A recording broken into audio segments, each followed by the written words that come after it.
سیاسو اهم خبرې دي نو درته کوم. د قربانۍ باره کې بعضې خلک عام طور یو خبره مشهوره ده. سارن یو کس ما ته دا ټلیفون وکړو، یاره ما باندې خو قرباني واجب ده، صاحب نصاب یم. وایي زموږ په کلي کې یو کونډه ده او د هغې ډېر ګڼ بچي دي، خاوند یې مړ دی. که زه د دې په ځای باندې غریبانانو سره تعاون وکړم او دا پیسې هغوی له ورکړم نو د هغوی به مختل ښه شي، ځان له به پې کپړې والي، پیزار به والي، کور دپاره به سودا والي. نو دا ښه ده او دا یو عام خبره د خلکو په ذهن کې ده. نو دینی کارونه به په خپل منځ کې مقابله کوو. نه ته صاحب نصاب ته به قرباني کې پتا واجب ده. تا که د ټول پاکستان غریبانانو له اوړم واغېستل، سوداګانې دې واغېستې، کپړې پیزار دې واغېسته، د هغې ثواب په خپل ځای خو قرباني در باندې پاتې شوه. قرباني در باندې واجب ده، قرباني به خامخا کې. او تا ته ټول کال غریبانان نه یادېږي، یتیمانان نه یادېږي، کونډې درته نه یادېږي او د اختر قرباني راغلی نو بیا درته دغه څیزونه یاد شي. دا هم د شیطان هغه دوکه ده. بعضې کس حج له ځي، عمرې له ځي. که حج له ځي نو دا پیسې دلته غریبانانو له ولې نه ورکړي، او عمرې له ځي دا پیسې غریبانانو له ولې نه ورکړي. نو خو په خپل ځای ښه کار دی. حج هم کوه، عمره هم کوه، قرباني هم کوه، د غریبانانو خیال هم ساته، د فقیرانو خیال ساته، د مسکینانو خیال ساته. بعضې خلک وایي قرباني کوو نو په دې یاره که چې دغلته لار کې یو ځای دی او خلک په هغه لار ځي راځي مسافر، که په دې باندې یو کوي جوړ کړم خلک به یخې اوبه څښي نو هغه صدقه جاریه ده. نو زه خو یم چې د هغې ثواب به زیات دي، د هغې خپل ثواب دي. خو قربانۍ سره مه مقابله کوه. قرباني در باندې واجب ده نو قرباني به خامخا کوي. نو دینی کارونه به تقابل به نه کوو، یو بل سره به مقابله کوو نه. ته چې زوی له واده کې او په کویدن کې دا دونه پیسې لګي نو دغه وخت کې درته یتیم او کونډه نه یادي. یا ته چې نښه او نکریز اورا او جنج او پالنګ په دې دا پیسې لګي او په سالګیرو باندې دغه وخت کې درته نه یتیم یادېږي او نه کونډه یادېږي او نه کوي جوړې او نه سړک جوړې او نه په بل کارې خیر کې لګي. خو چې کله قرباني راشي یاره جي که دا پیسې هلته ولګو نو هغه کارونه په خپل ځای ښه دي، اب هم کوو انشاءالله. او کم کس صاحب نصاب دی دی به قرباني خامخا کوي. قرباني په ده باندې واجب ده، دا د دې ورځې عمل دی. او په نارینهو باندې قرباني واجب ده، په زنانو باندې قرباني واجب ده. یو بل تپوس اکثر خلک کوي وایي یاره جي موږ سره 2 تولې سونه ده او ما سره دومره پیسې دي په موږ باندې قرباني لازم ده. نو سونه خو ستا نه ده، هغه د زنانه ده، د هغې خپل نصاب دی او د نارینه خپل نصاب دی. ته خپل ځان ته وګوره، یو سړي سره نغدې پیسې شته خو دې قرضدارې دي او دومره قرض دی پې چې د سره څومره سرمایه ده د هغې نه پې قرض زیات دی. نو شریعت وایي قرباني مه کوه، ړومبې قرض خلاص کړه. ځکه قرض چې دی نو دا خطرناک څیز دی. کم کس به قرض و پیغمبر علیه السلام به جنازې ته هم نه مخکې کېده. نو وایي قرباني مه کوه، شریعت وایي دا قرض خلاص کړه. او ډېر خلک وایي په قرضو باندې قرباني کېږي او که نه. نو که ته صاحب نصاب نه نو بیا قرض ماله. ځکه هسې قرضدارې غریبي نو شریعت در باندې قرباني نه دی ښي، نو بیا قرض د قربانۍ دپاره ماله. یو سړی صاحب نصاب دی، ښه ډېرې پیسې ورسره دي خو دې وخت کې ټولې بندې دي، نو بیا قرض واله او قرباني پې وکړه. غریب سړی دی او د باندې قرباني لازم نه ده او دې قرباني کوي نو قرباني کېږي، او که نه کوي نو ګنهګار نه دی. قرباني عاقل بالغ مقیم صاحب نصاب باندې واجب ده. لیونی باندې قرباني نشته، اگر چې ښه ډېر مالداره دی، معصوم دی او د ډېر جایداد مالک دی او ډېر مال ورسره دی، په ده قرباني نشته دی. ولی به هم د ده دپاره قرباني نه کوي. او مسافر باندې هم قرباني نشته. مسافر چاته وایي د خپل کلي علاقې نه 48 میله لرې تللی او د هغې نه اوړېدلی یا د دې نه زیات یا 75 کیلومیټر د خپل علاقې نه بار تللی دی، دا مسافر دی، په ده باندې قرباني نشته. اوس که دی د اختر په 2مه ورځ یا په 3مه ورځ خپل کور ته واپس رالی نو دی خو صاحب نصاب دی، مالدار دی، اوس مسافر نه دی، مقیم دی، په 3مه ورځ دی خپل قرباني وکړي. نو دا د قربانۍ دپاره نصاب دی. او په یو سړي باندې څومره قرباني کېږي؟ یو قرباني په هر صاحب نصاب باندې لازم دی. یو سړی کروڑپتی دی، اربپتی دی، ښه ډېر مال ورسره دی، خو قرباني پې یو لازم ده. داسې نه چې دی به نصاب ته ګوري یو به هم کوي او 2 به کوي او 3 به کوي، بل هر مسلمان باندې یو قرباني واجب ده. خاون باندې د ښځې قرباني واجب نه ده. په ښځه باندې د خاوند قرباني واجب نه ده، په پلار باندې د بچو قرباني واجب نه ده، په رور باندې د رور قرباني واجب نه ده. په هر کس چې دی صاحب نصاب شو په ده باندې قرباني واجب ده. او کور کې 15 واته رونه دي او یو پلار دی او دوی کور کې یو ځای اوسېږي او دا 8 واړه رونه کار کوي، مزدوري کوي، خواري کوي، کاروبار کوي، تجارت کوي، ملازمت کوي او دوی دا پیسې راوړي او خپل پلار لی ورکوي. پلار سره جمع کېږي او هغه بیا د کور خرچ هم کوي. نو د نورو سره پیسې نشته، نو دا صاحب نصاب نه دي، په دوی قرباني نشته. پلار به قرباني وکړي. خو که چېرته داسې دي چې د ټولو رونو سره پیسې شته، بعضې وخت کې دا زامن پلار له پیسې ورکوي خو لږې ورکړي او نورې پټې کړي. نو الله ته خو ښکاري نو بیا قرباني وکړه. اگر که هغه تال نه وي یاسې یاره بړلې ورته کېږي چې ثواب نه وشي، خو الله سره خو به خپل معامله ټیک کړي. نو چې ته صاحب نصاب یې او تقریبا 60,000 روپۍ در سره دي نو قرباني وکړه. پلار وفات شو او وراثت تقسیم شو او هر بچې صاحب نصاب شو نو په ټولو باندې قرباني لازم ده. دقسې ښځې سره سونه ده، چاندي ده او یا دې کور کې د ضرورت نه زیات سامان دی ته تاسو سوچ وکړئ زموږ په دې کورونو کې په دې ودونو کې چې دا څومره سامان کېږي دا ټول استعمالیږي نه. دا د لوښو دا قیمتي سیټونه نن سبا خو ډېره ګراني ده، دا په دې المارو کې او په دې شوکیسونو کې پراتی بالکل نه استعمالیږي، دا د ضرورت نه بار دي. دومره پورې کتابونو لیکلي چې فریزر او فرج دا په ضرورت کې نه شمارېږي. دا به په نصاب کې اچي. نن سبا فرج به څو دی؟ 50,000 روپۍ خو وي. صاحب نصاب خو په یو فرج باندې شوي، ځکه ضرورت په تازه اوبو باندې پوره کېږي. یخې اوبه څښل دا ضرورت نه دی او فرج خو غم دی. تاسو چې قرباني وکړئ دا فریزر یا دا فرجونه دا مرته ټول خالي کړي د غوښې نه ډک کړئ. دې قربانۍ کې خو فرج او فریزر نقصان دی د غریب دپاره.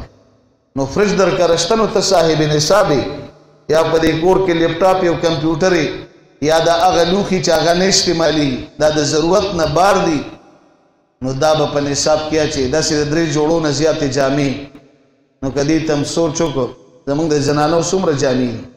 واده له چې ځي په یو جوړه کې چې یو ځای ته واده خادۍ له لاړ شي سار له بل واده له هغې کې نه ځي و یاره هلته زه خلکو لیدلی یم. نو کلي کې پردو کې وادي او بیا ورله په 15,000 بله جوړه جوړوي. دا ټولې جامې ځوړندې دي او دا بیا کور نه اچوي. ځکه د استعمال جامې نه دي، دا د ضرورت نه بار دي چې دا را جمع کې اکثر زنانه دا صاحب نصاب دي. سونه ده ورسره، چاندي ده ورسره، نقد پیسې دي ورسره، د ضرورت نه زیات سامان دي. نو څوک هم چې صاحب نصابي په شوق باندې په مینه باندې محبت باندې قرباني وکړو. او د مړو دپاره یو کس پلار وفات شوی، مور وفات شوی، نو هغوی دپاره هم قرباني جایز ده بلکې افضل ده. پیغمبر علیه السلام وصیت کړی علی رضی الله عنه ته وی زما د طرف نه به هر کال قرباني کې. نو علی رضی الله عنه به هر کال په پټ اختر کې 2 ګډان لالو. یو صحابي ته تپوس وکړو ته دا 2 ګډان ولې لالي؟ قرباني خو یو ده. وی دا یو زه د خپل طرف نه لالوم او دا بل پیغمبر علیه السلام ما ته وصیت کړی دا زه د هغوی د طرف نه لالو. نو که وصیت شوی دی نو بیا خو به خامخا کې پلار وصیت وکړه چې زما د طرف نه قرباني وکړه نو اوس په قرباني کې وصیت یې نه دی کړی. یو بچې د پلار دپاره، د مور دپاره، د رور دپاره، د خور دپاره، پیغمبر علیه السلام دپاره، صحابه کرامو دپاره قرباني کوي. نو په دې وخت کې د مړو سره د ټولو نه غټه هدیه تحفه دا قرباني ده. نور عمل خو ورته ټول کال کولی شي، نفل هم کوه، دعاګانې هم کوه، صدقه هم کوه، خیرات هم کوه. دې وخت کې دې ورله قربانۍ کیسه ونیوه دا ستا بهترینه هدیه او تحفه ده او په دې باندې هغوی خوشحالېږي. نو خپلو مړو دپاره هم عیسه نیوی شي. او ښه دا ده دا د قربانۍ دا څاروي چې دی د دې د عمرونه څونه دي نو اوښ چې کم دی دا د 15 کالو په کار دی. د 15 کالو نه یو ورځ کمی په اوښه او په اوښه باندې قرباني نه کېږي. او دغسې غوا، میخه، سانډه او غویې، سخې، کټې د دې دپاره 2 کاله عمر شرط دی چې د 2 کالو نه بری. د 2 کالو نه چې یو ورځ کمی بیا هم پرې قرباني نه کېږي. او د چیلي دپاره 1 کال عمر شرط دی. ګډ دپاره هم کال شرط دی، خو که کم ګډ داسې چې د 6 میاشتو خو دومره مضبوطي او تکړی چې د کال په ګډانو کې پرېږدي نو د ده پته نه لګي نو په دې ګډ باندې هم قرباني کېږي او که د 6 میاشتو نه یو ورځ کمه شوه بیا پرې قرباني نه کېږي. نو په دې میلو کې که تاسو څاروي ګورئ نو غاښونه یې ګورئ، اگر چې غاښونه دا شریعت ځکه مقرر کړي تا کور کې څاروي ساتلی دی او غویې دی یا کټې دی او د 2 کالو نه وړېدلې د 2.5 کالو دی او تا ته 100% پته ده او غاښونه یې هم نه دي کړي نو قرباني پې کېږي. قربانۍ څاروي دپاره عمر شرط دی، غاښونه شرط نه دي. یا چیلې دی ګډ دی او تا ته د عمر پته ده نو بیا غاښونه مه ګوره. دا خو په دې میلو کې اکثر خلک دروغ وایي، ځکه د خلکو د سوداګرو څاروي اخیستي او د قربانۍ دپاره یې په ګټه باندې خرڅوي. اوس که دې اختر کې خرڅ نه شي نو دوی له ګټه نه کوي نو هغوی به درته وایي دا د 2 کالو دی نو تی غاښونه وګوره چې غاښونه یې کړي دي که نه، چې 2 کالو نه وړېدلي ده به غاښونه خامخا کړي نو دا د دې عمر په دې باندې معلومیږي. اوس یو څاروی دی او تا ته 100% پته ده چې دا د 2 کالو نه وړېدلی دی خو ښکاري ورکوټې نو قرباني پې جایز ده. ورکوټې دي خو چې عمر یې پوره دی ټیک دی. یو څاروي تا ته پته ده چې د 2 کالو نه کم دی خو دومره مضبوط دی چې د 2 کالو د څاروو نه غټ دی خو تا ته چونکې پته ده چې د عمر کم دی نو په ده باندې قرباني نه کېږي. نو د څارو عمر ته به ګورو او په غویي باندې، سخي باندې، کټي باندې، میخه باندې، سانډا باندې، اوښ باندې، اوښه باندې ګډ او چیلې او چیلي دې باندې قرباني کېږي. د دې نه علاوه چې دا نور څومره زناور دي په دې قرباني نه کېږي. اوس کې سړي په ځنګل کې اوسۍ راونیوله نو قرباني پې نه کېږي. ځنګلي سانډا دې راونیو، غویې دې راونیو نو هغې باندې قرباني نه کېږي. او ډېر خلک داسې وي یاره وینې پې کولي کور کې چېرته غټ بانګي حلال کړي نو په دې باندې قرباني نه کېږي. قربانۍ پورې خندا مه کوه، هسې نه چېرته سوی حلاله کړې چې یاره قرباني کوم. نو د قربانو دقه څاروي دي. اوس په اوښه او اوښه په دې کې 2 کسان حصه نیوی شي او په میخ او سانډا کې غوا میخه کې 2 کسان شریکېدی شي او په ګډ او چیلې کې د یو کس نه زیات نشي شریکېدی. ډېر خلک دا وایي چې جفت نه دي پکار، طاق پکار دی، جفت قرباني نه کېږي. یعنې 2 کسان که شریک شي نو قرباني نه کېږي، 4 شي 6 شي نو قرباني نه کېږي. نو داسې نه ده. یو څاروی دې واخیستو 2 کسان دي قرباني جایز ده، په 3 کسم جایز ده، په 4 جایز ده، په 5 جایز ده، په 6 جایز ده، په 9 جایز ده. اوس د 9 نه یو کس زیات شو 8 کسان شو نو د ټولو قرباني ونه شوه. نو د دې خبرې به خیال ساتو چې د 9 نه زیات نه شو. دا شرکت چې کم دی نو دا د مخکې نه مشوره کو.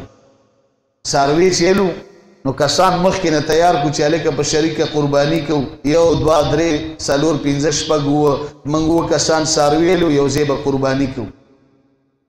اوس که څاروي دې واخیسته او تا خلک نه دي رضا کړي، مشوره دې نه ده کړې او بیا هم در سره وروستو کسان په قربانۍ کې شریکېږي نو جایز دي، بیا هم جایز دي. خو افضل دا دي چې د مخکې نه دا شرکت دا مشوره د مخکې نه وکړي چې دومره کسان به موږ قرباني کوو. که مشوره دې نه کړي نو چې کله څاروي الې نو دا نیت وکړه چې په دې کې به ځان سره زه خلک شریکوم. اوس یو غریب دی او په هغه باندې قرباني لازم نه ده او د په میله کې څاروي واخیسته او دغه وخت کې دا نه دي ویلي اړه کې وایي چې دا به زه په خپله قرباني کوم. دلته چې کور ته رالی کور والا ورته وایي چې موږ خو ډېر کمزوري غریبانان یي، په موږ باندې قرضونه دي، دا خو غټ څاروي دي، ځان سره ملګري شریک کړه. اوس دا غریب ځان سره ملګري نشي شریکولی ځکه ده باندې خو قرباني لازم نه وه او ده چې دا څاروي راوسته او دی ویل چې زه به دا قرباني کوم، دا یې په ځان نظر کړه، منښت یې کړه او په دې کې اوس تبدیلي نه کېږي. اوس به نور کسان ځان سره نه شریکوي، اوس به دا دی په خپله قرباني کوي. او که شریک یې کړل نو چې کم کسان یې شریک کړل د هغوی خو واجب قرباني ده، د هغوی وشوه خو ده باندې پاتې شوه، دی به دا قرباني کوي.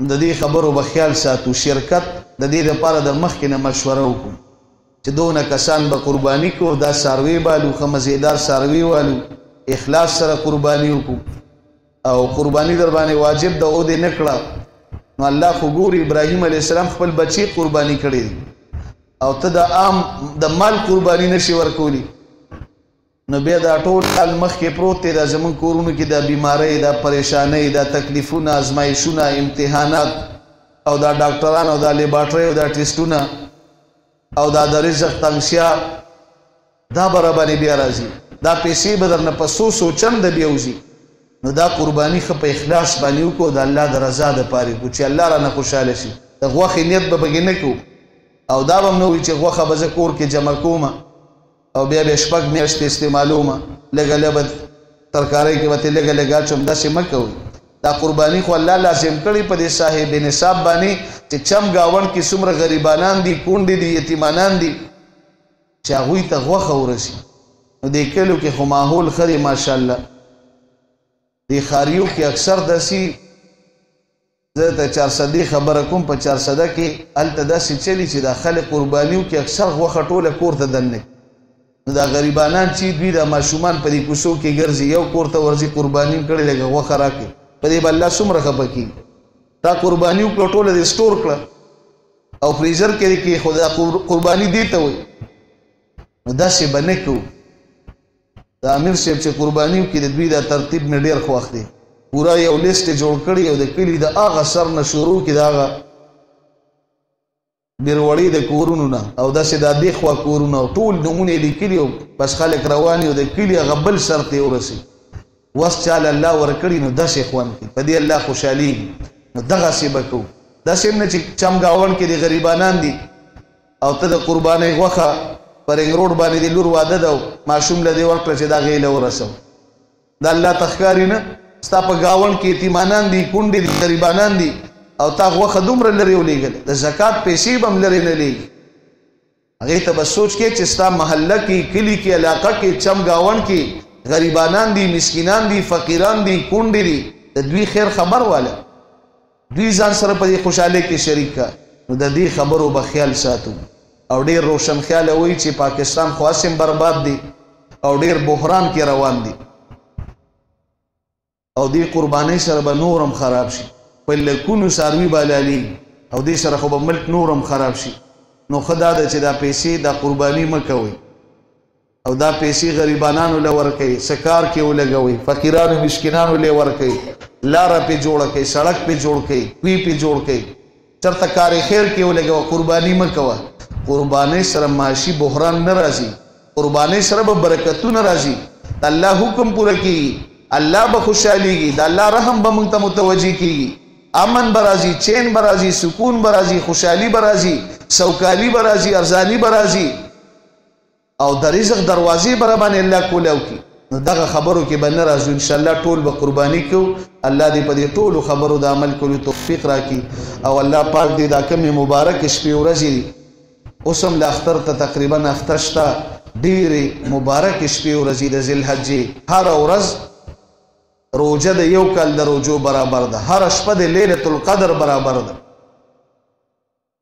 او په ټول کال کې په اعمالو الله خوشحالېږي او په ټول کال کې دا 10 ورځې حدیث کې راځي په دې کې دی چې کم عمل وکړو الله پې څومره خوشحالېږي په دې نور کال کې چې عمل کې الله پې دومره نه خوشحالېږي بهترینه ورځې شپې دي نو دا رانه غفلت کې تېرې نه شي ګناه نه ځان بچ کوو د شپې ملا یادو د ورځې ملا یادو تلاوت کو ذکر اذکار کو او مستقل ذکر کو ځکه حدیث کې راځي 3 څیزونه تاسو ډېر وایي په دې اشاره کې سبحان الله الحمدلله لا اله الا الله والله اکبر دا درېمه کلمه چې د دې اهتمام کو